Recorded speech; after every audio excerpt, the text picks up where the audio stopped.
Goedeochtend. Hallo. Hoi. Hoi. Die ken ik ergens van. Oh jee. Oh jee, die ken ik ergens van. Oh, Moet die meer weten, hè? het ruikt hier naar vers hout. Ja. Dag jongelui. Hallo. Zit je hier van Futureland? Nee, dat is mijn opdrachtgever, Peter. Oh, Maar die is er zelf niet nou.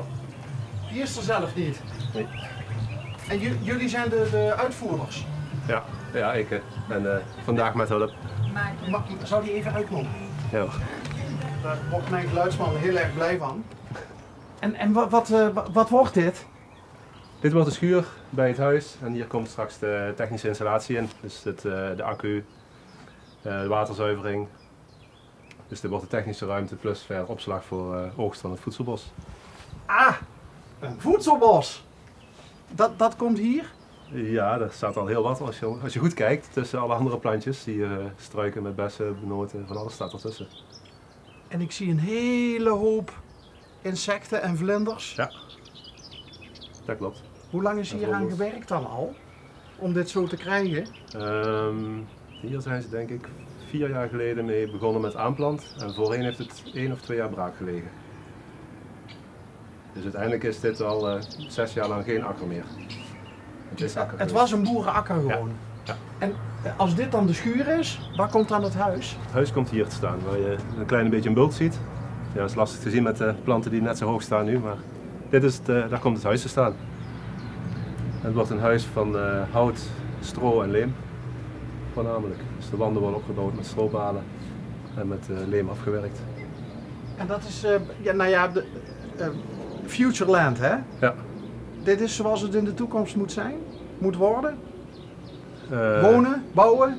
Dit is wel een bestendige toekomst. Dus dat wil niet zeggen dat iedereen dat op die manier moet doen, maar het is wel een goede manier voor de toekomst. En jullie zijn gespecialiseerd in het bouwen van dingen. Ja, ik wel, ja. Maar wat, Sorry, Sandra. Nee, maakt niet uit. Dat is zoals het is. maar, horen jullie bij elkaar? Nee. Nee. Ja, vrienden, maatje. Vrienden. Ja. Maar jij hebt een bouwbedrijf. Ik heb een ecologisch bouwbedrijf. Een Ja. ecologisch bouwbedrijf. Maar jij ondersteunt die gedachten, die ecologische gedachten? Ja. Ik zou wel hier mijn eigen huis willen bouwen en zelfvoorzienend willen gaan wonen. Ja. Want de opdrachtgever, hè, Mhm. die komt hier uit de buurt? Die komt uit Venlo. Uit Venlo. Ja. En die had een droom, of heeft een droom. Ja, is eigenlijk zijn dochters hadden een droom. Hij was zelf al bezig met dit soort projecten, maar dan vooral in Indonesië en dergelijke. En zijn dochter zei, ja, maar in Nederland kan het eigenlijk ook. En toen zijn ze Stichting Fien begonnen in Nederland. Fien. Ja. Waar staat dat voor? Dat was de naam van zijn moeder. Dus van Oh. oma, zeg maar. Mooi. Ja. En wat wil die hiermee? Want je zegt de opslag ook van de opbrengst van het voedselbos. Geheel zelfvoorzienend wordt dat? Geheel zelfvoorzienend, inderdaad. Dus we zijn off-grid. Dus we hebben hier nu dus eindelijk een vergunning na 6 jaar lang strijd met de regeltjes van de gemeente. En hebben ze hier nu een bouwvergunning voor 6 woningen op dit landgoed. En daar komen de zelfvoorzienende woningen te staan die milieuvriendelijk zijn. In principe zoveel mogelijk zou je eigenlijk alles terug moeten kunnen geven aan de natuur. Dus daarom wordt het hout onbehandeld, of in dit geval behandeld met een natuurlijk schimmelproduct, wat al in het bos voorkomt, waardoor het hout langer houdbaar blijft. Oh, dat vind ik interessant. Ja. Vertel eens, wat zit er dan in die... Is het een bijts of een verf? Er wordt eerst 2 of 3 lagen schimmel opgelost in water Ja. en dat maakt het zwart. En daarna wordt daar lijnzaadolie over gesmeerd en de schimmel voedt zich van de lijnzaadolie en wordt daardoor nog zwarter. Dus het diepe zwart, dat komt eigenlijk met de tijd. En dan moet je af en toe weer een keer een nieuwe lading lijnolie erop doen? Ja, als begin moment wordt het grijs, maar dat is meestal na 2, 3 jaar begint het. Als aan de kant waar de meeste zon op zit, de meeste UV hebt, wordt het langzaam wat grijzer, wat En dan weet je minder dat de zwart. schimmel honger heeft? Precies. Ja, zo simpel is het. En dan is het alleen maar lijnzaadolie en dat is een natuurlijk product. Ik bedoel, er wordt in eten verwerkt. Dus. Dat is, En wat is de toegevoegde waarde van de schimmel aan het hout? langer houdbaar. Het hout wordt daardoor beschermd, vooral tegen UV. Dus door de instraling van de zon. Wat hout uitdroogt en dat het daardoor sneller ook... Dus die schimmel houdt eigenlijk het hout levend? Nou ja, levend is het natuurlijk niet meer, maar, Nee, maar zorgt dat het niet gaat rotten. Ja. wat grappig. Ja. Die kende ik nog niet. Ik kende wel bijvoorbeeld die Japanse techniek om... Branden. Ja. Hè? Met, Mhm. dat is een hele moeilijke Japanse naam is Ja, dat. die weet ik ook niet, maar Nee, precies. ik ken het principe wel. We hebben ook eens een keer gehad, een huis dat ook op die manier beschermd werd, zodat het hout langer goed blijft, zonder Mhm. dat je daar rare dingen op hoeft te Ja. smeren. En wat zit er dan nog meer voor? Want jij hebt een ecologisch bouwbedrijf. Ja. Zijn er nog meer van dit soort eye-openers die je hebt in het... Nou ja, je ziet hier wat witte pluizen bijvoorbeeld. Dat is wol, schapenwol. Wat in de natuurlijk traditionele bouw wordt daar kit voor gebruikt. Om naden af te dichten en wij doen daar schapenwol tussen. Het voordeel van schapenwol is dat het ook tegen vocht kan. En dat vult dus de kieren op. Verder wordt deze schuur geïsoleerd met houtvezelisolatie. Dus een houtvezel, nou, wat je hier in die blauwe zakken ziet nog wat reststukjes liggen. Dat is wat straks hier in de wanden en in het dak komt. En in de vloer komt losse stro. Dus dat wordt een dubbele vloer.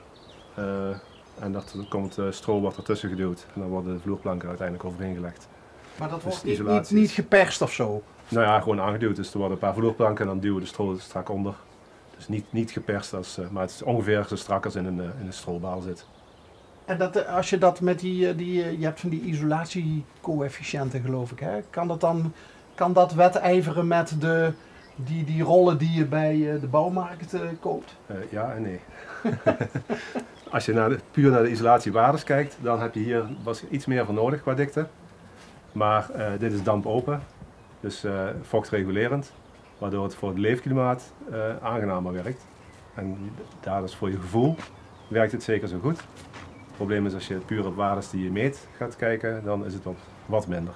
En gaat dat stro uiteindelijk niet, hè? Want als vocht en lucht regulerend, ja vocht en stro, dan denk ik bij mezelf dat gaat een keer rotten of zo. Ja, maar het neemt vocht op en het geeft vocht af.